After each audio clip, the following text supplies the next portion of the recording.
السلام عليكم ورحمة الله.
اللهم صل على محمد.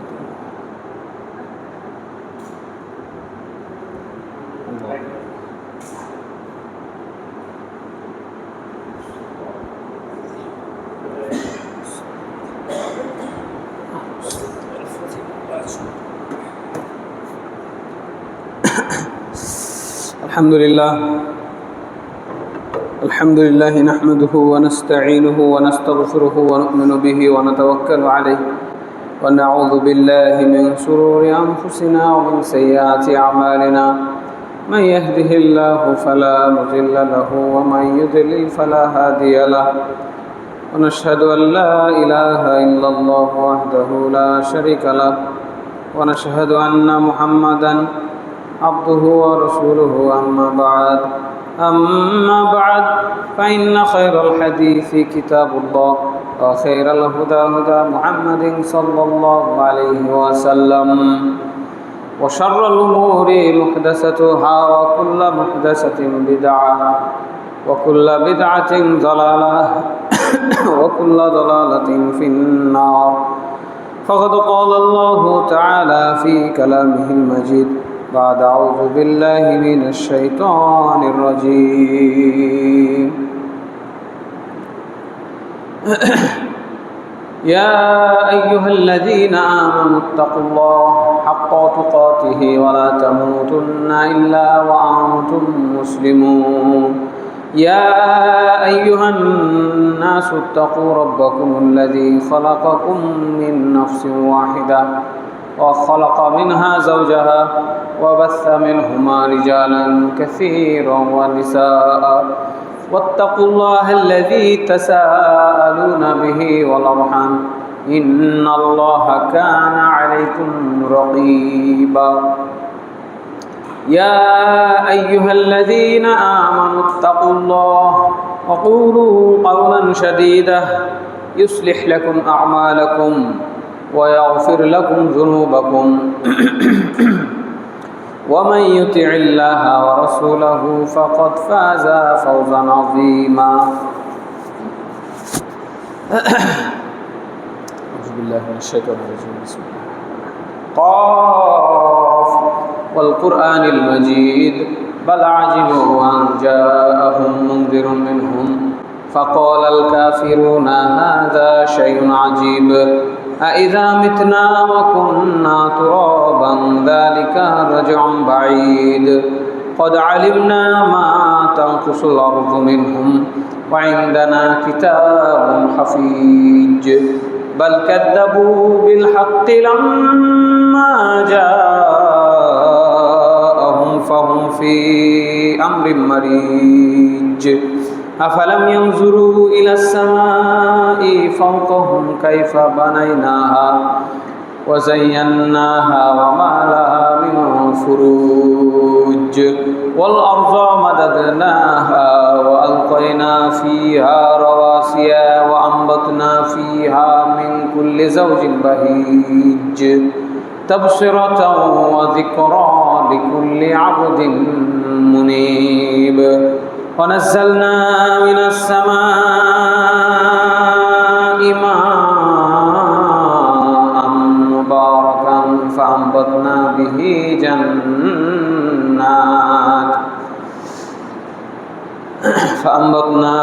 جنات وحب الحصيد والنخل باسقات لها طلع نضيد رزقا للعباد وأحيينا به بلدة ميتة كذلك الخروج كذبت قبلهم قوم نوح وأصحاب الرس وثمود وعاد وفرعون وإخوان لوط وأصحاب الأيكة وقوم تبع كل كذب الرسل فحق وعيد أفعينا بالخلق الأول بل هم في لبس من خلق جديد যাবতীয় গুণগান হামদ সানা প্রশংসা সে আল্লাহ রাব্বুল আলামিনের দরবারে, যার অশেষ মেহেরবানিতে আমরা সুস্থ তবিয়তে তার ইবাদত গাহে উপস্থিত হতে পেরেছি।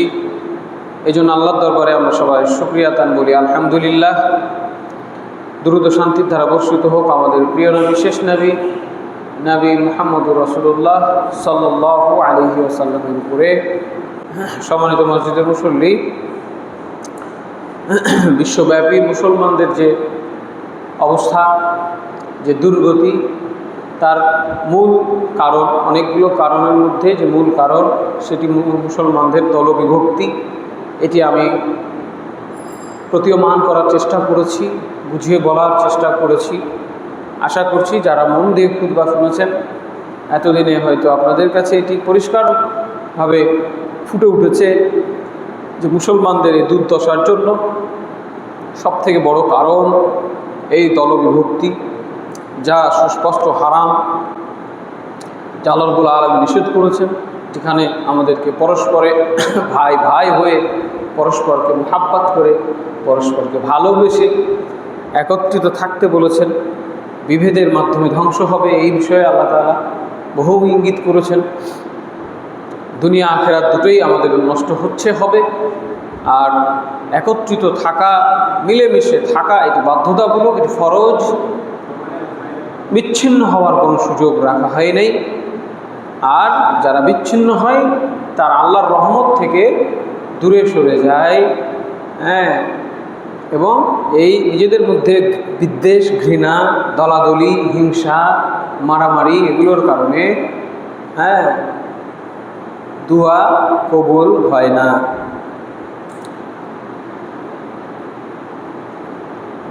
ইসলামের প্রথম যে দলবিভক্তি হয়েছিল তা মূলত রাসূল সাল্লাল্লাহু আলাইহি ওয়াসাল্লামের জামানাতেই। মুসলমানদের দুইটি গ্রুপ, বাহ্যিকভাবে একটি মুসলিম মুমিন আর একটি মুসলিম মুনাফিক। রাসূল সাল্লাল্লাহু আলাইহি ওয়াসাল্লামের জিন্দা থাকা অবস্থাতেই এই পৃথিবীর বুকে এই দুটি দল তৈরি হয়েছিল। মুনাফিকরা নিজেদেরকে লুকিয়ে রাখার চেষ্টা করত, উপরে উপরে ভান করতো আমরা মুসলমান, কিন্তু আসলে তারা মুসলমান নয়। কাজে বাহ্যিকভাবে এটা মুসলমানদের দুইটা দল মনে হলেও রাসূল সাল্লাল্লাহু আলাইহি ওয়াসাল্লাম অত্যন্ত সূক্ষ্মভাবে এই বিভক্তিকে তিনি হ্যান্ডেল করেছেন, ম্যানেজ করেছেন, যাতে এই নিয়ে কথা বলার সুযোগ না হয়।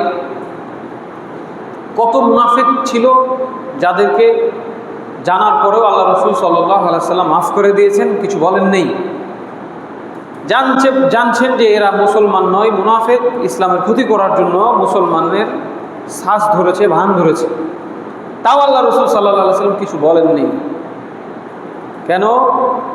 যাতে মানুষ বলতে না পারে যে মুহাম্মদ তার সাথীদেরকে হত্যা করছে, তাই তিনি মানেননি। রেখে দিয়েছেন, থাক, ওদের জন্য আল্লাহ যথেষ্ট। যে কয়েকটা মুনাফিককে হত্যা করার ব্যাপারে নির্দেশ এসেছে, প্রকাশ্য মুনাফিক ছিল তারা, সেটা ব্যতিক্রম ঘটনা ছিল, কিন্তু আমভাবে তিনি জানতেন কারা মুনাফিক, আল্লাহ তো জানেন। আল্লাহ বলে দেওয়ার পরেও তিনি তাদের সাথে যুদ্ধ করেননি, লড়াই করেননি। চিন্তা করতে পারেন সেক্ষেত্রে আমরা একটু মতানৈক্য হলে, একটু মতভেদ হলে কিভাবে পরস্পরে যুদ্ধ বিগ্রহ লড়াই করতে পারি, এই বিষয়টা ভাবতে হবে, মাথায় নিতে হবে। মুনাফিক জানার পরেও আল্লাহ নবী মুনাফিকদের সাথে যুদ্ধ বিগ্রহ লড়াই করেননি। দুই একটা মুনাফিককে হত্যা করা হয়েছে, ব্যতিক্রম, তারা প্রকাশ্য মুনাফিক ছিল এবং তাদের হত্যা করার ব্যাপারে আল্লাহর পক্ষ থেকে আদেশ ছিল এবং প্রয়োজন ছিল। এছাড়া আমভাবে এই বিভক্তি, এরপরে আরেকটা বিভক্তি আল্লাহ রাসূল সাল্লাল্লাহু আলাইহি সাল্লামের সময়েই এটার জন্ম হয়েছে, কিন্তু এটা বিকশিত হওয়ার সুযোগ পাই নাই। রাসূল সাল্লাল্লাহু আলাইহি ওয়াসাল্লামকে এক লোক এসে বলছে, ইয়া মুহাম্মদ ইদল, হে মুহাম্মদ আপনি ন্যায় বিচার করেন। আল্লাহ রাসূল সাল্লাল্লাহু আলাইহি ওয়াসাল্লাম খুব ব্যথিত হয়েছেন, ধৈর্য ধারণ করে বলছেন, এই জমিনের উপরে আমি মুহাম্মদ যদি ন্যায় বিচার না করি তাহলে করবে কে? আমি মুহাম্মদ যদি ন্যায় বিচার না করতে পারি আর কে করতে পারবে? তো সে চলে গেল। আল্লাহ রাসূল সাল্লাল্লাহু আলাইহি সাল্লামকে সাহাবীরা এসে বলছেন যে, ইয়া রাসূলুল্লাহ অনুমতি দেন না, ওর গদ্দারটা উড়িয়ে দিই। আল্লাহ রাসূল সাল্লাল্লাহু আলাইহি সাল্লাম বললেন যে না, থাক।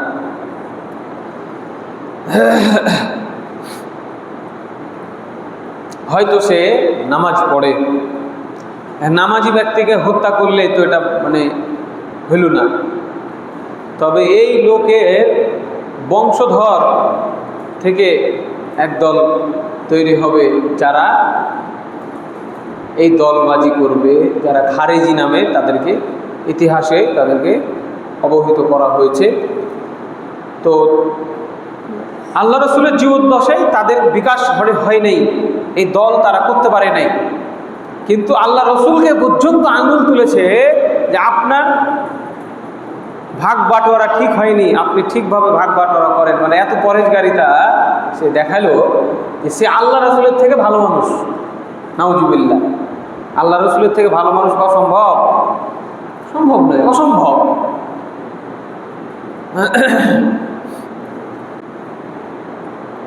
দেখেন আল্লাহ কি বলছেন, ওয়ামিনান নাসি মান ইয়াজিবুকা ক্বাউলুহু ফিল হায়াতিদ দুনিয়া ওয়া ইউশহিদুল্লাহু আলা মা ফি কলবিহি ওয়া হুয়া আলাদ্দুল খিসাম। মানুষের মধ্যে এমন কিছু মানুষ, এমন কেউ আছে যার দুনিয়ার জীবনের কথা তোমাকে মুগ্ধ করে এবং সে তার অন্তরের বিষয়ে আল্লাহকে সাক্ষী রাখে। খুব সাবধান, আল্লাহকে অন্তরের ব্যাপারে সাক্ষী রাখে, আল্লাহর কসম করে, আল্লাহর কিরা খেয়ে কথাবার্তা বলে, খুব চমৎকার কথা বলে, এত সুন্দর গুছিয়ে কথা বলে যে তার কথা শুনে মুগ্ধ হবেন। আল্লাহ নবীকে বলা হচ্ছে আপনি নবী, আপনিও মুগ্ধ হবেন ওর কথা শুনলে, এত সুন্দর গুছিয়ে কথা বলবে আর আল্লাহকে সাক্ষী রাখবে। অথচ সে ঘুত্তর ঝগড়াটে। কি বলছেন? ওয়াহুয়া আলাদ্দুল খিসাম, খুব ঝগড়াটে টাইপের লোক, কথাবার্তা সুন্দর, যৌক্তিক, লজিক্যাল, তার লজিক, তার যুক্তির কাছে কেউ টিকবে না এবং সবাই হাঁ করে ফ্যাল করে চেয়ে থাকবে, বাপরে বাপ কত সুন্দর কথা বলছে গো। আর তার হৃদয়ের ব্যাপারে আল্লাহকে সাক্ষী রাখবে, কিন্তু সে ঝগড়াটে। বাকারা 204। এই ইঙ্গিত হলো ওই অতি পরহেজগার ব্যক্তিদের প্রতি ইঙ্গিত, যারা নিজেকে খুব পরহেজগার দাবি করে, মুসলমানকে হেয় প্রতিপন্ন করে। একটু পাপী মুসলমান হলে, একটু ভুল ভ্রান্তি পেলেই মানুষকে হেয় করে আর খালি কথায় কথায় তর্ক আর ঝগড়া লাগাই। দেখেন এবার আল্লাহ রাসূল সাল্লাল্লাহু আলাইহি সাল্লাম কি বলছেন, ইয়াখরুজু ফীকুম কওমুন তাহকিরুনা সালাতাকুম মা'a সালাতিহিম ওয়া সিয়ামাকুম মা'a সিয়ামিহিম ওয়া ইয়াকরাউনা আল কুরআন লা ইউজাউযু হানাজিরাহুম। একটা জাতির আবির্ভাব হবে তোমাদের মধ্য থেকে, হে মুসলমান, মুসলমানদের ভিতর থেকে একটা দল বের হবে। প্রথম দল এটা, মুনাফিকদের পরে এটা দ্বিতীয় দল। তো মুনাফিক তো মুসলমান না, ওইটা বাদ। আসলে সত্যিকারের মুসলমান আল্লাহকে বিশ্বাস করে, আল্লাহর নবীকে বিশ্বাস করে, আখিরাতে বিশ্বাস করে, জান্নাত জাহান্নাম বিশ্বাস করে, ভাগ্য বিশ্বাস করে, ফেরেশতা বিশ্বাস করে, সব বিশ্বাস ঠিক আছে, একদম পাক্কা মুমিন। কিন্তু মুসলমানদের ভিতরে এটা একটা নতুন দল তৈরি হবে। আল্লাহ রাসূল বলছেন, তাহকিরুনা সালাতাকুম মা'a সালাতিহিম, তোমরা যে নামাজ পড়ছো, তোমাদের নামাজ তাদের নামাজের তুলনায় খুব অল্প মনে হবে। এত নামাজি, এত পরহেজগার, সাহাবীদেরকে বলা হলো, হে আমার সাহাবীরা, তারা এত পরহেজগার, এত নামাজি, তাদের নামাজ তোমাদের কাছে তুচ্ছ মনে হবে, তোমাদের নামাজ তাদের তুলনায় তুচ্ছ মনে হবে। আরে বাপরে, আমরা তো নামাজই পড়তে পারলাম না গো ওদের মতো, রাত দিন নামাজ পড়ে মানে একাকার অবস্থা। আর তাদের সিয়ামের তুলনায় সিয়ামিহিম, ওয়া সিয়ামাকুম মা'a সিয়ামিহিম, তাদের এত সিয়াম, দিনে সিয়াম, রাতে তাহাজ্জুদ, দিনে রোজা, রাতে নফল নামাজ, এত পড়বে যে তোমাদের সিয়াম তুচ্ছ মনে হবে। সাহাবী, তোমরা মনে করবা যে আমরা কয়টা সিয়াম রাখতে পারলাম। ইয়াকরাউনাল কুরআন লা ইউজাউযু হানাজিরাহুম, এরা কোরআন পাঠ করবে। দেখেন, তারা কোরআন পড়বে, তবে এই কোরআন তাদের কণ্ঠনালীর নিচে যাবে না। তার মানে তারা কোরআন পড়বে ঠিকই, কোরআন বুঝতে পারবে না, কোরআন ভুল বুঝবে। এর অর্থ এটাই, মুসলমানদের প্রথম দল, তারা কোরআনের ভুল বুঝবে। লা ইয়ামরুকুনা মিনাদ দ্বীন কামা ইয়ামরুকুস শাহমুন নারমিয়া, এরা ইসলাম থেকে, দিন থেকে ওইভাবে বের হয়ে চলে যাবে যেভাবে ধনুক থেকে তীর বের হয়ে চলে যায়, শিকারি ভেদ করে চলে যায়। এভাবে এরা ইসলাম থেকে বের হয়ে ওই জানালাতে ঢুকে এই জানালাতে বের হয়ে যাবে।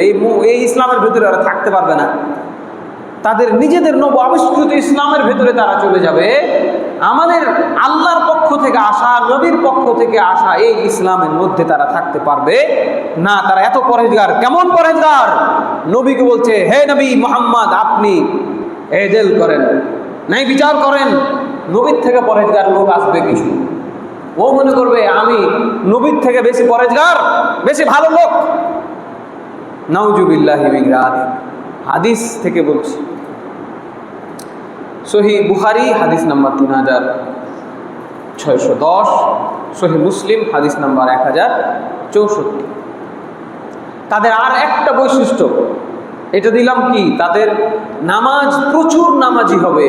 তাদের সিয়াম, তারা প্রচুর সিয়াম পালন করবে, রোজা রাখবে, ইবাদত গুজার হবে, প্রচুর ভয় করবে আল্লাহকে, প্রচুর তাকওয়াবান হবে। দেখে তাদের মনে হবে সব ব্যাপারে তারা কঠোর, খবরদার, সব ব্যাপারে কঠোর, কোনো ছাড়াছাড়ি নাই।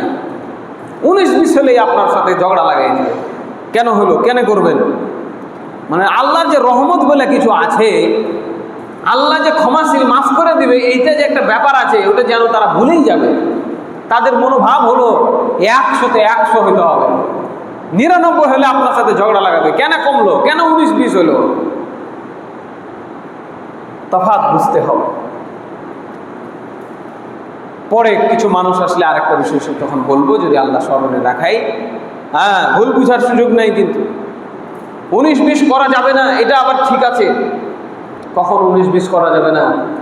নামাজ 4 রাকাত, 4 রাকাতই পড়তে হবে। 3 রাকাত পড়লে ধরতে হবে, এই 3 কেন হলো? নবীকে ধরা হয়েছে, ইয়া রাসূলুল্লাহ 2 রাকাত নামাজ পড়লেন, সালাম ফিরে দিলেন, নামাজ কি কমে গেল? না, আপনি ভুল করেছেন। ঠিক আছে, নবী বলছেন, মা কুসিরাতিস সালাতু ওয়া মা নাসিতু, কম হয়নি, ভুলেও যায়নি। সাহাবীরা বলছেন যে কি ব্যাপার, সবাই মুখ তাকাতাকি করছে, কি বলে? 2 তো পড়েছেন, নবীর ভুল ধরবেন, কোনো অসুবিধা নাই, আপত্তি নাই, কিন্তু 100তে 100 বলে ওই ভাগ বাটোয়ারা করছেন, যুদ্ধের মাল বন্টন করছেন। আল্লাহ রাসূলই ভালো জানেন সাল্লাল্লাহু আলাইহি সাল্লাম কাকে বেশি দিলে ইসলামের লাভ হবে, কাকে কম দিলে লাভ হবে, কাকে না দিলে লাভ হবে। এক সাহাবী ওরকম টোটালি কিছু দেয়নি, তো মন খারাপ করেছে, তো ওকে ডেকে পাঠিয়েছে আল্লাহ রাসূল সাল্লাল্লাহু আলাইহি সাল্লাম, খুব করে ওকে বুঝায় বলল। তখন তিনি কাঁদতে লাগলেন, খুশি হলেন। তার মানে এইগুলো বিষয় সবাইকে দিতে হবে এমনটা প্রয়োজন নাই। আমি নবী কাকে দিব কাকে দিব না, আল্লাহ আমাকে যেভাবে বলছে সেভাবে করবো। এক লোক চট করে দাঁড়ায় বলছে, মুহাম্মদ সাল্লাল্লাহু আলাইহি সাল্লাম আপনি ন্যায় বিচার করেন, এইটা ভুল হলো, অপরাধ হলো। কিন্তু যদি 2 রাকাত নামাজ পড়ে আল্লাহ রাসূল বলে 4 রাকাত পড়েছি, ভুল হলো না? ভুলে যেতে পারে। তখন তিনি বললেন, ইন্নামা আনা বাশারুম মিসলুকুম, আমি তোমাদের মতো মানুষ। আনসাউ ইউহা ইলাইয়া, আমার উপরে পার্থক্য হলো ওহী নাজিল হয়, তোমাদের উপর ওহী নাজিল হয় না। আনসাউ কামা তানসাউ, আমিও ভুলে যাই যেমন তোমরা ভুলে যাও। ফাইদা নাসিতু ফাযাক্কিরুনি, আমি ভুলে গেলে আমাকে তোমরা মনে করে দিবে। কাজেই এই ধরনের ভুলগুলো হবে, মানবীয় প্রকৃতি আকারে কিছু ভুল আমাদের হবে। এই সময় যদি কঠোরতা করেন তাহলে আপনিও ভুল করলেন না, এরা হবে ওইরকম। কি বৈশিষ্ট্য তাদের?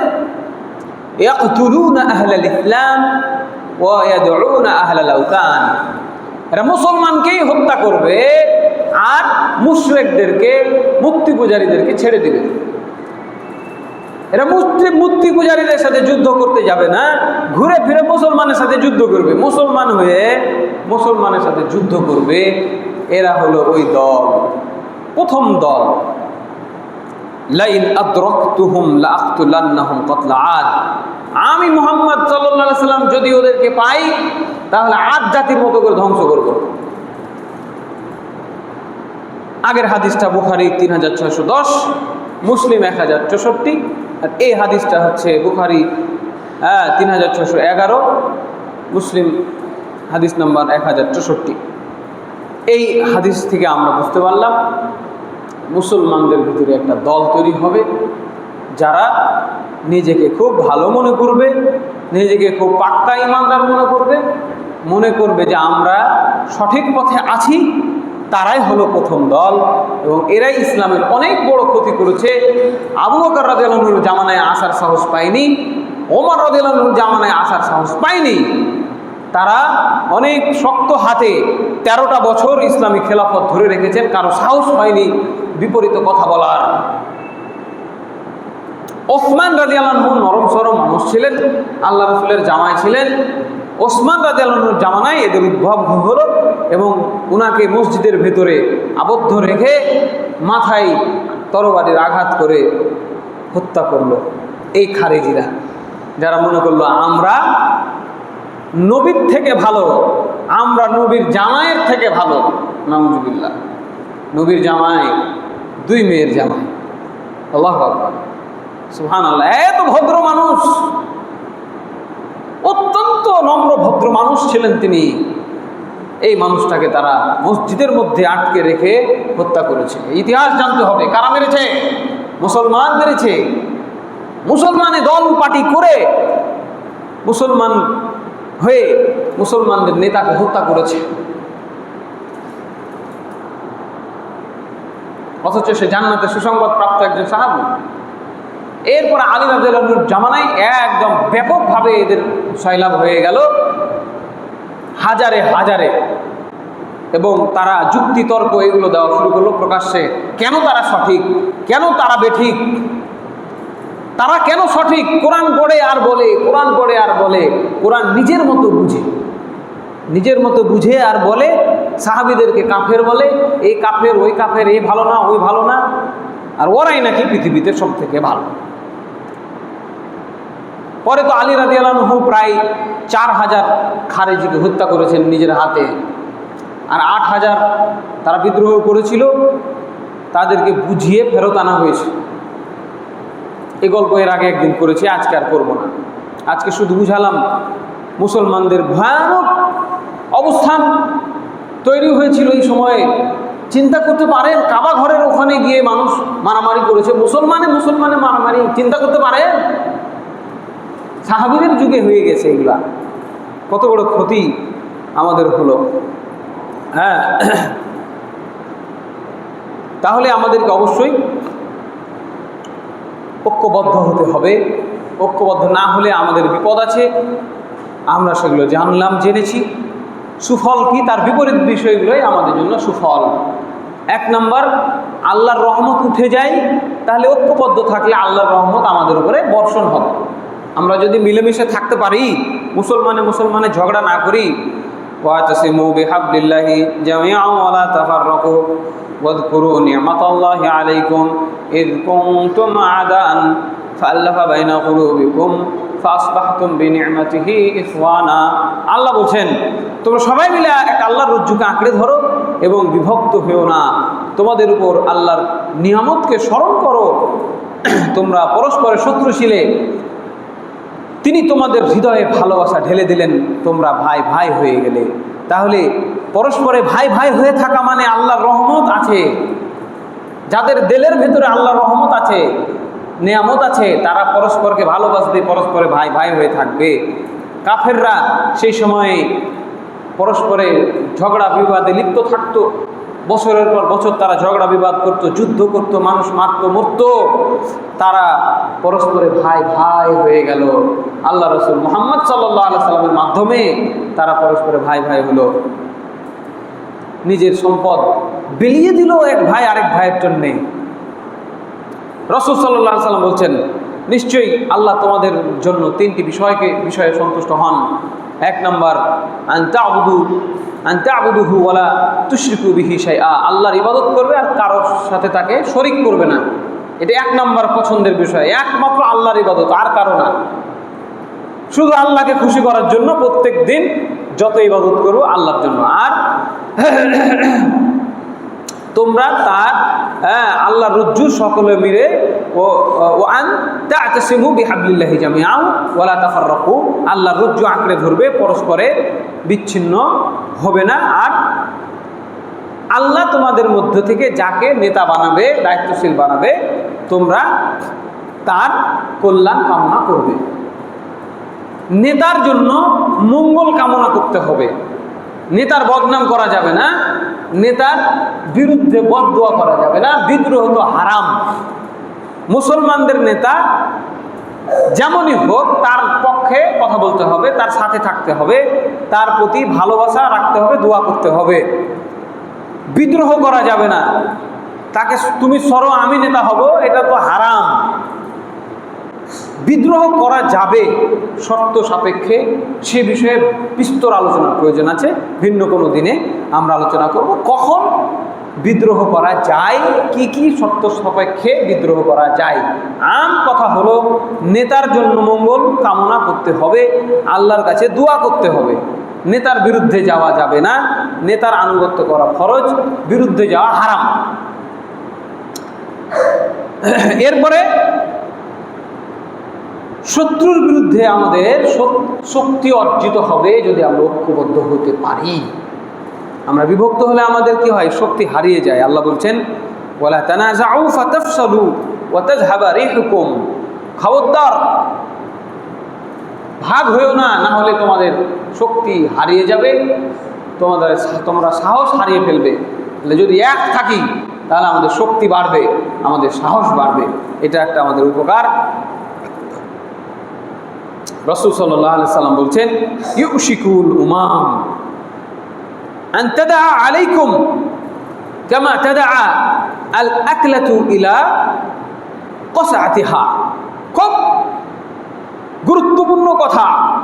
আল্লাহ রাসূল বলছেন যে খুব শীঘ্রই গোটা বিশ্বের সকল জাতি ঐক্যবদ্ধ হয়ে যাবে, হুমড়ি খেয়ে পড়বে তোমাদের উপরে, তোমাদের বিরুদ্ধে ঐক্যবদ্ধ হবে। খুব খুব শীঘ্রই এটা ঘটবে। এই পৃথিবীতে যত জাতি আছে সবাই মিলে হুমড়ি খেয়ে ঐক্যবদ্ধ হয়ে তোমাদের উপরে ঝাঁপিয়ে পড়বে, ঠিক যেভাবে খাবারের উপরে সবাই মিলে একসাথে ঝাঁপিয়ে পড়ে। ঐক্যবদ্ধ হয়। আমরা তো আলাদা আলাদা প্লেটে খেতে অভ্যস্ত। এই হাদিস হয়তো আপনাকে বুঝাতে পারলাম না। আল্লাহ রসুল সাল্লাল্লাহু আলাইহি সাল্লামের জামানায় বড় পাতিলে একসাথে খাবার, বড় প্লেটে একসাথে খাবার নিয়ে 5-7 জন মিলে একসাথে এক প্লেটে খেতেন। কথা বুঝেছেন? ওইটা ভাবেন। আর যদি ওইটা ব্রেনে না আসে, না পারেন বুঝতে, তাহলে বুঝেন যে চাটি ওই ধান বা চাউল ছিটিয়ে দিলেন। এবার দেখবেন যে কিছু মুরগির বাচ্চা বা কবুতর কিভাবে একসাথে সবাই মিলে ওই চাল আর ধান খায়। ওইভাবে গোটা বিশ্বের যত জাতি আছে, ইহুদি, খ্রিস্টান, পৌত্তলিক, চীন, জাপান, রাশিয়া, সবাই এক হয়ে যাবে মুসলমানের বিরুদ্ধে। আল্লাহ রাসূল বলছেন কি, রাসূল সাল্লাল্লাহু আলাইহি সাহাবীরা কি বলছেন? আমিন কিল্লাতিন নাহনু ইয়াউমাইদিন। হে আল্লাহ রাসূল, সেদিনকে আমরা তাহলে সংখ্যায় খুব কম হব নাকি? আমাদের কি সংখ্যা খুবই কমে যাবে যে এভাবে তারা আমাদের বিরুদ্ধে একত্রিত হতে পারবে? সাহাবীদের ভাবনায় আসছে না কিভাবে সম্ভব গোটা পৃথিবী আমাদের বিরুদ্ধে একত্রিত হয়ে যাবে, আমরা কি সংখ্যায় খুব কম থাকবো নাকি? আল্লাহ রাসূল বললেন যে বাল আনতুম ইয়াউমাইদিন কাসীর, বরং তোমরা সেদিন হবে বহু সংখ্যক। আল্লাহু আকবার। আজকে প্রায় 200 কোটি মুসলমান। 200 কোটি হিসাব বুঝেন? 200 কোটি টাকা কোনোদিন দেখেছেন চোখে? 200 কোটি, হ্যাঁ, 1 আর 1 2 হয়, এইভাবে 10, 10 10 100, এইভাবে 100 100 করে 1000, 1000 করে 1 লাখ, 1 লাখ করে 100 বারে 1 কোটি, হ্যাঁ, এইভাবে 1 কোটি করে 200 কোটি মুসলমান। আল্লাহু আকবার। এই পৃথিবী জুড়ে আল্লাহ রাসূলের কথা সত্য হইল, গোটা পৃথিবীতে তোমরা সংখ্যায় অধিক হবে, হ্যাঁ, কিন্তু তোমরা হবে আবর্জনার মতো। আবর্জনা, খড়কুটা যেমন ভ্যালু নাই, ভ্যালুলেস, নদীতে ভাসমান আবর্জনার মতো তোমাদের হাল অবস্থা হবে। নামকা ওয়াস্তে মুসলমান, আবর্জনা, কোনো দাম নাই, কোনো ভ্যালু নাই। দুঃখ নেবেন না, কোরআন পড়তে জানে না, হাদিস পড়তে জানে না। আর যারা পড়তে জানে তারা মানে বুঝে না, যারা মানে বুঝে তারা ভুল মানে বুঝে, উল্টা পাল্টা বুঝে। হ্যাঁ, কোরআন পড়া বুঝাই নিল যে 3 ওয়াক্ত নামাজ পড়তে হবে। হ্যাঁ, কোরআন পড়ে বুঝাই নিল যে এখনো মুতাবিবাহ জায়েজ আছে, 6 মাসের জন্য, 3 মাসের জন্য কন্ট্রাক্ট ম্যারেজ করা যাবে। আছে তো, কোরআনে তো আছে, হাদিসে তো আছে। কোরআন হাদিস পড়ে এটা বুঝলো যে বউকে একবারে 3 তালাক দিয়ে বাড়ি থেকে বাইর করে দিতে হবে, ভুল বুঝলো। হ্যাঁ, কোরআন পড়ে বুঝা নিল যে পীরকে সিজদা না করলে আখেরাতে জান্নাতে যাওয়া যাবে না, নাউজুবিল্লাহ। কোরআন পড়ে এগুলো আবিষ্কার করেছে। কোরআন পড়ে কোরআনের তাবিজ লিখে গলায় ঝুলিয়ে দিয়ে বললো এই তাবিজ দিয়ে রোগ ভালো হবে, নাউজুবিল্লাহ। কথা বুঝেছেন? আবর্জনা এগুলা, আল্লাহ রাসূলের ভাষায়, হ্যাঁ, গুসাউন, আবর্জনা। 200 কোটি আবর্জনা, এর মধ্যে অল্প কিছু মুসলমানকে আল্লাহ দুনিয়ার বুকে রেখেছেন, যারা হকের পক্ষে, সত্যের পক্ষে কথা বলবে। এদের মাধ্যমে এই পৃথিবীতে আবার বিজয় আসবে। তাহলে কি শক্তিহীন থেকে শক্তিশালী হবে যদি তার আবার 200 কোটি লাগবে না, 100 কোটিও লাগবে না, 50 কোটিও লাগবে না। 1 কোটি মুসলমান যদি এক জায়গায় দাঁড়ায় যায় বলে এই আমেরিকা, এই ইসরায়েলকে ধ্বংস করে দেবো পৃথিবীর বুক থেকে, তারা ভয়ে ধ্বংস হয়ে যাবে, মারাই লাগবে না। কথা বুঝছেন? আল্লাহ এই কাফের আমেরিকাকে ধ্বংস করেন, আল্লাহুম্মা আমিন বলেন। আল্লাহ এই কাফের ইহুদিকে, ইসরায়েলকে ধ্বংস করেন, আল্লাহুম্মা আমিন। আমাকে আপনাকে লাগবে না, আমার আপনার ভয়ে মরে যাবে তারা। মুসলমান খালি বলবে ঝাঁপ দিলাম তোদের উপরে, গোটা বিশ্বের মুসলমান এক হয়ে গেছি, ভয়ে মরে যাবে, প্রেসার হাই হয়ে এমনি মরে যাবে, মারা লাগবে না। আল্লাহ এই কাফেরদের হৃদয়ে মুসলমানদের ভয় ঢুকিয়ে দেন, আল্লাহুম্মা আমিন। কিন্তু আজকে আমাদের ভেতরে মুসলমানদের হৃদয়ে কাফেরদের ভয় ঢুকিয়ে দেওয়া হয়েছে। কেন? আমরা বিভক্ত, এই জন্য। তারপরে আল্লাহর দ্বীন বাস্তবায়ন করার জন্য ঐক্যবদ্ধ হলে সহজ হবে। আল্লাহর দ্বীন আমরা জানি, বুঝি, এটা আল্লাহর দ্বীন। চোরের হাত কাটতে হবে, জেনাকারীকে কোমর পর্যন্ত পুঁতে হত্যা করতে হবে, সুদখোরের সম্পদ কেড়ে নিতে হবে, জাকাত জোর করে আদায় করতে হবে, জাকাত না দিলে পিটিয়ে জাকাত আদায় করতে হবে, পিটানোর পরে যদি সে সংশোধন না হয় তাকে জেলখানায় বন্দি করতে হবে, নামাজ না পড়লে জেলখানায় বন্দি করতে হবে, যদি বলে পড়বো না যা পারবি করে লেগা তাহলে হত্যা করতে হবে। এগুলা কবে কবে কায়েম করবেন? তারেক রহমান শরিয়া আইন দিয়ে দেশ চালাতে চায়। হ্যাঁ, মির্জা ফখরুল একজন চিল্লায় গেছে, এখন এই আবার কাদের বাবু, এগুলোই চলছে তোমাদের মধ্যে। আমরা মদিনার সনদে দেশ চালাবো আর আমরা ইসলামী শরিয়া আইন বিরোধী কিছু করবো না। শরিয়া আইন জানো তুমি বেটা? কবে কায়েম হবে? এগুলো হবে না। এই ভাওতাবাজির দেশে, এই ভাওতাবাজি জনগণ নিয়ে যারা ভাওতাবাজির কারচুপির ভোট করে আর দেশ দখল করে, ক্ষমতা দখল করে, ফ্যাসিজম কায়েম করেছে, পালিয়ে গেছে, তাও শিক্ষা হয় না, নতুন যারা আসছে তারা একই ধাঁচে চলছে, তাহলে এদের দ্বারা শরিয়া কায়েম হবে না, দিন কায়েম হবে না। দিন কায়েমের জন্য আমাদের ঐক্যবদ্ধ হলে আমরা দিন কায়েম করতে পারবো। এটা ঐক্যবদ্ধ হওয়ার একটা সুফল। যেমন রাসূল সাল্লাল্লাহু আলাইহি ওয়াসাল্লাম দিন কায়েম করেছেন। সাহাবী জিনা করে এসে বলেছে যে আমি জিনা করেছি, আমাকে শাস্তি দেন। আল্লাহ রাসূল বলছেন যে আবিহি জুনুন, এই লোক পাগল নাকি? কি বলে? আজে বাজে কথা বলছে, দেখো তো পাগল নাকি?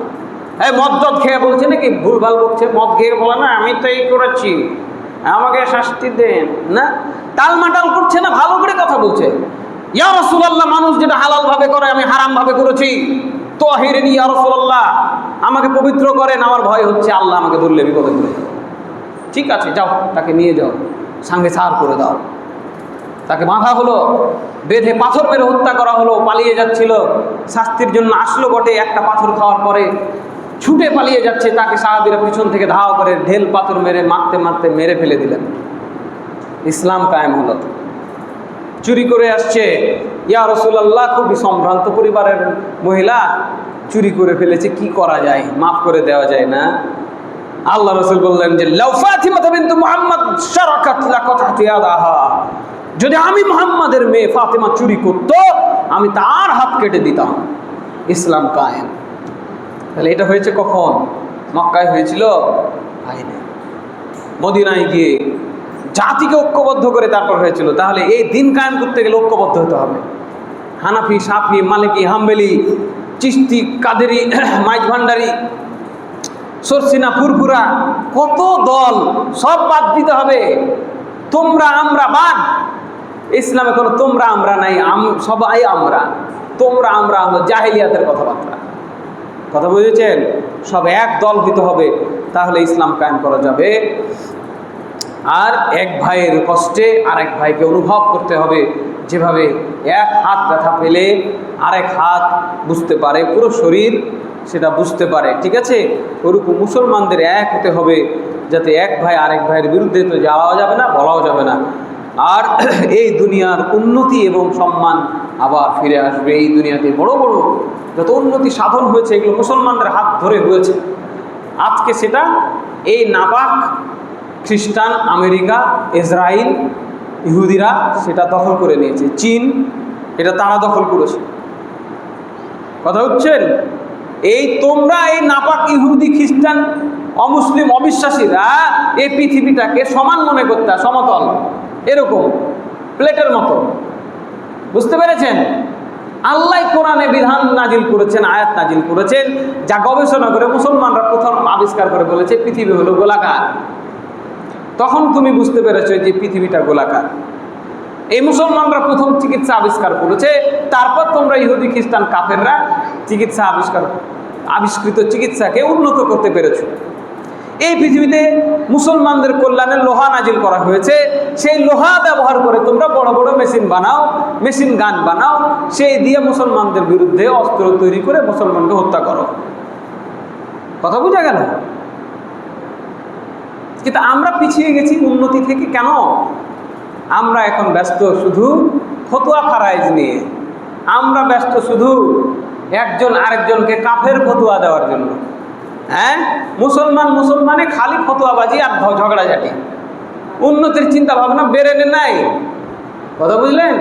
আপনার ব্রেনে যদি খালি আপনার পাশের মুসলমানের বিরুদ্ধে হিংসা বিদ্বেষ ঢুকে থাকে, আপনি কিভাবে উন্নতির পিছনে আপনার সময়টা ব্যয় করবেন, আপনার ব্রেনটা ক্ষয় করবেন? কেউ একটা কথা বলেছে তো আপনার সারাদিন ওইটা নিয়ে মানে মাথা খারাপ, মাটি হয়ে গেল সারাদিন। না, ইগনোর করতে পারতে হবে। কে গালি দিল, কে কি করলো, কে হিংসা করলো, কে বিদ্বেষ করলো, দেখার সুযোগ নাই। ঠিক আছে? তাহলে আমরা মোটামুটিভাবে এগুলো বুঝতে পারলাম যে মুসলমান যদি ঐক্যবদ্ধ হয় তাহলে এতগুলো লাভ। আর আরেকটা লাভ হলো মুসলমানদের এই ঐক্যবদ্ধ সংখ্যা নিয়ে আল্লাহ রাসূল সেদিন সাল্লাল্লাহু আলাইহি সাল্লাম গর্ব করবেন। আল্লাহু আকবার, গর্ব করবেন আমাদের নবী আমাদের নিয়ে কিয়ামতের মাঠে। হ্যাঁ, জানি না আপনারা এটাকে মানতে পারবেন নাকি রাগ করবেন আমার উপরে। দেখেন আল্লাহ রাসূল সাল্লাল্লাহু আলাইহি সাল্লাম কি বলছে জানেন? তানাকাহু তানাসালু তাকাথারু, তোমরা বিয়ে করো, বংশবৃদ্ধি করো, সংখ্যা বাড়াও। 14 বছরের ছেলের বিয়ে দিবেন, 14-15 বছরের ছেলের বিয়ে দিবেন, একটা না 4টা করে দিবেন। এই হাদিস সেটা বুঝাচ্ছে। বিয়ে দাও বেশি করে, বাচ্চা নাও এক একটা স্ত্রীর 10টা 12টা করে। সংখ্যা বাড়াও। হাদিস আবু দাউদ 2050 নম্বর হাদিস। দেখে নিয়ে আমল করলে করবেন, পারলে করবেন, না পারলে না করবেন, আল্লাহ মাফ করবে ইনশাল্লাহ। খরচ মনে করিয়েন না আবার যে করতেই হবে। অন্তত একটা বিয়ে তো দেন রে বাবা। ওই আকাম কুকাম করে বেড়াচ্ছে আপনার ভাতিজির সাথে, আপনার ভাগ্নির সাথে, মাঝে মাঝে তো সম্পর্ক উল্টে ফেলছে, দিয়ে কামাকাম হয়ে যাচ্ছে। তখন আপনি বলছেন হায় হায় হায় হায়, কি ছেলে জন্ম দিলাম। তা আল্লাহ তাকে 14 বছর 15 বছর বয়সে যৌবন দিল, আর আপনি তাকে 34 বছর পর্যন্ত ঠেকে রেখেছেন। কেন বলেন তো? আল্লাহ রসুল এগুলো উদ্ধত আচরণ কেউ করবে না। আল্লাহ তাআলা ভুল করেছেন না, নাউজুবিল্লাহ বলেন।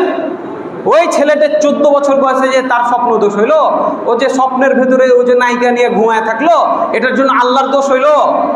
আর আপনি যে তার বিয়ে দিলেন না, তাকে বসিয়ে রেখেছেন 34 বছরের বুড়া করে, এখন বিয়ে দিবেন আবার 14 বছরের মেয়ে নেবেন। ঠিক এই সমাজ ব্যবস্থা আজকে পাল্টাতে হবে। এই সমাজ ব্যবস্থাকে, খাবারের মালিক আল্লাহ, আল্লাহ খাবার দিবেন। বিয়ে করাও, বিয়ে দাও, বংশবৃদ্ধি করো, সংখ্যা বাড়াও। আমি তোমাদের সংখ্যা নিয়ে ফাইন্নি মুকাফিরুম বিকুমুল মা, আমি মুহাম্মদ সেদিন গর্ব করব আমার উম্মত কতগুলা গো, সুবহানাল্লাহ। আর যারা মারামারি ঝগড়াঝাটি করবে এদের বলে সোহকান লিমান গাইয়ার বাদ, যাও দূর হও আমার কাছ থেকে, ভাগো এখান থেকে। আল্লাহ রসুল নিবে না এই উম্মতকে। তাহলে ঐক্যবদ্ধ উম্মতকে একসাথে কিভাবে ঐক্যবদ্ধ হব?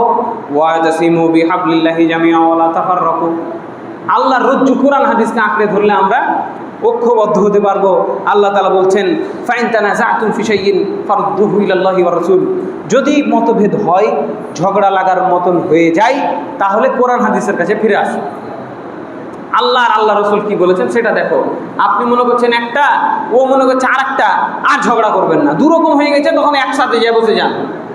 আল্লাহ কি বলেছে, আল্লাহ রসুল কি বলেছে, ওটা মেনে নিব, তাহলে এক হয়ে যাবেন। তারপরে ওয়ামাখ তালাফতুম ফিহি, আগেরটা হলো সূরা নিসা আয়াত নম্বর 59, আর এটা সূরা আশ-শুরা আয়াত নম্বর 10। ওয়ামাখ তালাফতুম ফিহি মিন শাইইন ফাহুকমুহু ইলাল্লাহ। কি কোরআন বিশ্বাস করেন? কোরআন বিশ্বাস করেন? হাত তুলেন, কে কে বিশ্বাস করেন? হাত তুলেন। বাকিরা বিশ্বাস করেন না মনে হয় নাকি? হাত নামান। কোরআন বলছে যে কোনো বিষয়ে মতভেদ হোক, ঝগড়া লাগুক, তার সমাধান আল্লাহর কাছে আছে। আলহামদুলিল্লাহ বলেন। তারপরেও যারা ঝগড়া করে বুঝবেন এরা আল্লাহকে ভালোবাসে না। যদি আল্লাহকে ভালোবাসতো, আল্লাহর বিধানকে ভালোবাসতো, আল্লাহ যে বলে দিয়েছে রে ভাই সব সমাধান আল্লাহর কাছে আছে, আল্লাহর কাছে আসেন, তাহলে এই ঝগড়াঝাটি মিটে যাবে। আর কিভাবে মিটবে? তারাকতু ফিকুম আমরাইন লান তাদিল্লু মা মাসাকতুম বিহিমা কিতাবাল্লাহি ওয়া সুন্নাতা নবিয়্যিহি সাল্লাল্লাহু আলাইহি ওয়াসাল্লাম। আল্লাহ রাসূল বলছেন, মুয়াত্তা মালিকের হাদিস, তোমাদের মাঝে দুটা জিনিস রেখে গেলাম, কোরআন আর হাদিস। যদিও আমাদের কেতাবাদিতে বইয়ে, স্কুলে, মাদ্রাসায় পড়ানো হয় যে 4টা জিনিস আছে। কয়টা? 4টা। কোরআন, হাদিস, ইজমা, কিয়াস। কথাটা একদিক দিয়ে ঠিক আর একদিক দিয়ে ভুল। বুঝ যদি এটা হয় কোরআন হাদিস বুঝার জন্য ইজমা কিয়াস দরকার, তাহলে ঠিক আছে। কারণ মোবাইল ব্যবহার করা যাবে কি না, হঠাৎ করে দু ভাই ঝগড়া লেগে গেলেন, মোবাইল কি ব্যবহার করা যাবে নাকি যাবে না? আমি বলছি যাবে, আপনি বলছেন যাবে না। এখন খোঁজ কোরআনে কোনটা আছে, মোবাইল আর হাদিসে কোনটা আছে, আর পাবেন না খুঁজে। আর খুঁজে পাবেন না। এখন আপনাকে লাগবে ইজমা আর কিয়াস। কথা বুঝেছেন? সবাই ঐক্যমত হয়ে যখন বলবে যে হ্যাঁ ইজমা হয়ে গেল, ইজমা সাহাবা, যে যোগাযোগের যে কোনো মাধ্যম ব্যবহার করা যাবে। আল্লাহ রাসূল চিঠি লিখেছেন যোগাযোগের জন্য, আপনি মোবাইলে যোগাযোগ করছেন নাকি? মোবাইলে কি করছেন? যোগাযোগ করছেন না? তখন আরেকজন চট করে দাঁড়িয়ে বলছেন যে আমার ছেলে তো মোবাইলে টিভিও দেখে, অশ্লীল খারাপ নোংরা ফাহেসরা গান বাজনাও দেখে, তাহলে তোমার ছেলের জন্য মোবাইল ব্যবহার করা হারাম। ক্লিয়ার? আর কোনো প্রশ্ন থাকলো না। উসুলের আলোকে হবে কিয়াস। কিয়াস করবেন কিভাবে? ওই যে মাইক ব্যবহার করা বেদাত আছে না, এরকম এক ধরনের হুজুরের আবিষ্কার হয়েছে, ওরা মাইক ব্যবহার করে না। বাস্তব বলছি, সত্য কথা বলছি। ও এখন মাইক ব্যবহার করে না। মাইক ব্যবহার করা বেদাত। মাইক ছিল আল্লাহ রসুলের যুগে, এখন আমরা কিয়াস করতে হবে। কিভাবে কিয়াস করবেন? আল্লাহ রসুল বললেন বেলাল তুমি আজান দাও। ওনার কণ্ঠ অত সুন্দর না, তাও বলছে তুমি আজান দাও। কেন? ওনার কণ্ঠ বেশি দূরে যায়। তারপরে বললেন একটা উঁচু ঢিপ বানাও, এরকম ঢিপই বানিয়ে এর উপরে উঠে আজান দাও। তার মানে কি? যাতে আওয়াজটা বেশি দূরে যায়। এটাকে ওরা বলে মুকাব্বিরাতুস সাউত, মানে কণ্ঠকে উঁচু করে দিয়ে প্রচার করে দেওয়া। এই মাইক কি করছে বলেন তো? আমি যদি মাইক ছাড়া কথা বলি তো কথা আস্তে হয়ে যাচ্ছে না? কথা তো আস্তে হয়ে যাচ্ছে। এখন মাইক দিলাম, কি কথা জোরে হচ্ছে না? মুকাব্বিরাতুস সাউত, আরবিতে মুকাব্বিরাতুস সাউত, আর বাংলায় হলো কণ্ঠ জোরে করে ছড়িয়ে দেওয়া। কিয়াস। তাহলে কি পেলাম? কোরআন হাদিস, আবার কোরআন হাদিস। ইজমা কিয়াসের অপর নাম কোরআন হাদিস। কোরআন হাদিস বিরোধী কোনো ইজমা কিয়াস চলবে না। কথা বুঝে গেল? সব ক্ষেত্রে এটাই মাথায় রাখতে হবে, কোরআন আর হাদিসের মধ্যে যদি থাকি, আলাইকুম বিসুন্নতি ওয়া সুন্নাতাল খুলাফায়ে রাশিদিন আল মাহদিয়িন, এগুলো খুব বিখ্যাত হাদিস, আমি জাস্ট অনুবাদ করছি। তোমাদের জন্য বাধ্যতামূলক হলো আমি নবী মুহাম্মাদের পথে চলা, আর আমি যে সাহাবীদের মধ্যে থেকে খোলাফায়ে রাশেদাকে ছেড়ে গেলাম তাদের পথে থাকা। আবু বকর, ওমর, ওসমান, আলী, খোলাফায়ে রাশেদিন, তাদের সুন্নাত আঁকড়ে ধরা। তাদের সুন্নাতে কোনোদিন পাবেন না নবী মুহাম্মদ সাল্লাল্লাহু আলাইহি সাল্লামের বিরোধিতা আছে, কোনোদিন পাবেন না। কোনোদিন কোনো পৃথিবীর বুকে কোনো ব্যক্তি এটা প্রমাণ দেখাতে পারবে না যে আবু বকর, ওমর, ওসমান, আলী কোনোদিন জীবনে একদিন একটা কাজ করেছে নবীর বিরুদ্ধে গেছে, কোনোদিন পাবেন না। এই জন্য এই 30 বছর খেলাফতের আর আল্লাহ রসুলের 23 বছরের নববী জীবন, 23 আর 30 মোট কত হলো? 53 বছর ধরে আপনি ইসলামকে গবেষণা করবেন, যা পাবেন সেটাই ইসলাম। আর এর পর থেকে যা শুরু হয়েছে ইসলামের নামে সবই বাতিল, ওগুলো চলবে না। কোরআন হাদিসের সাথে মিললে চলবে, নাহলে বাদ। এরপরে পারস্পরিক ভালোবাসার ভাতৃত্ব চর্চা করতে হবে, এটা এমনি হবে না। চর্চা, চেষ্টা করতে হবে। আল্লাহ বলেছেন এক থাকতে, আসেন তো ভাই চেষ্টা করি। কিভাবে? তাহাব্বু ওয়া তাহাব্বু। আল্লাহ রাসূল বলছেন গিফট দাও, একজন আরেকজনকে হাদিয়া তোহফা দাও, তোমাদের ভিতরে ভালোবাসা তৈরি হবে। আল্লাহ রাসূল সাল্লাল্লাহু আলাইহি সাল্লাম বলছেন লা তাদখুলুল জান্নাতা হাত্তা তুমিনু, তোমরা যতক্ষণ না মুমিন হবে ততক্ষণ জান্নাতে যেতে পারবে না। ওয়ালা তুমিনু হাত্তা তাহাব্বু, তোমরা ততদিন পর্যন্ত মুমিন হতে পারবে না যতদিন একজন আরেকজনকে ভালো না বাসছো। আল্লাহু আকবার। মুমিন হওয়ার একটা শর্ত হলো ভাইয়ে ভাই ভালোবাসা ঠিক রাখা। আর কি বলছেন? আমি কি তোমাদেরকে শিখিয়ে দিব? যদি তোমরা আমলটা করো তাহলে তোমাদের মধ্যে ভালোবাসা বৃদ্ধি হবে। আফসুস সালামা বাইনাকুম, বেশি বেশি সালাম দাও, দেখা হইলে সালাম, আসসালামু আলাইকুম ভাই কেমন আছেন। ছেলে বাপকে সালাম দিবে লজ্জা পায়, ঠিক এই ছেলে এই বাপ কি সম্পর্কের অবনতি ঘটিয়ে রেখেছেন, বাপ ছেলেকে সালাম দিবেন। হায় হায় হায় হায়, কীভাবে ভালোবাসা তৈরি হবে? আফসুস সালামা বাইনাকুম, সহিহ মুসলিম হাদিস নম্বর 54। এইভাবে আরও বহু বিষয় রয়েছে কিভাবে আমরা পরস্পর ঐক্যবদ্ধ থাকতে পারি। তার মধ্যে আর একটা গুরুত্বপূর্ণ পয়েন্ট বলি, যেটা সব থেকে বড় ভয়ানক অবস্থা আমাদের এই বিভক্তির জন্য, সেটা হলো গীবত করা, সমালোচনা করা। গীবত সমালোচনা থেকে সম্পূর্ণ স্টপ। ওই মুসলমান ওর বিরুদ্ধে কথা বলা বন্ধ। মুসলমানের বিরুদ্ধে কথা বলবেন, জুতা মেরে গুরুদান কথায় আছে না, ওর বিরুদ্ধে আপনি ইচ্ছা মতো সারাদিন গীবত করলেন, ওর পিছনে পিছনে বলে বেড়ালেন, আর ওর সামনে খুব ভালো মানুষ আসলেন, আপনি মনে করছেন মানে জানতে পারেনি। এই বোকামি থেকে ফিরে আসবেন।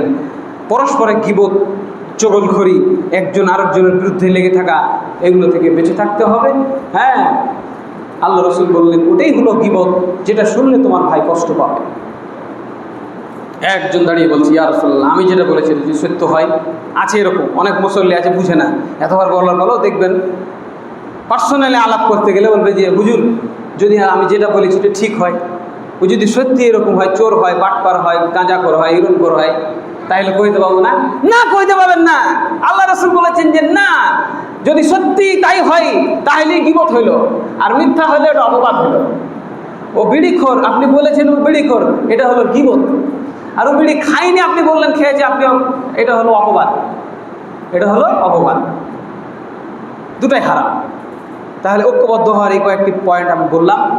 আল্লাহ যেন আমাদেরকে পরস্পরকে ঐক্যবদ্ধ থাকার তৌফিক দান করেন, আল্লাহুম্মা আমিন। বুঝার তৌফিক দান করেন, আল্লাহুম্মা আমিন। পরস্পরের ঘৃণা, বিদ্বেষ, হিংসা এগুলোকে হৃদয় থেকে আল্লাহ যেন মুছে ফেলার তৌফিক দান করেন, আল্লাহুম্মা আমিন। এই পৃথিবীতে মুসলমানরা যে যেখানে নির্যাতিত হচ্ছে, আল্লাহ যেন এই নির্যাতন বন্ধ করেন, আল্লাহুম্মা আমিন। আল্লাহ যেন এই কাফেরদেরকে, এই আমেরিকাকে, এই ইসরায়েলকে, এই চীনকে, রাশিয়াকে, জাপানকে ধরে ধরে একটা একটা করে আল্লাহ যেন এই পৃথিবী থেকে নিশ্চিহ্ন করে দেন, আল্লাহুম্মা আমিন।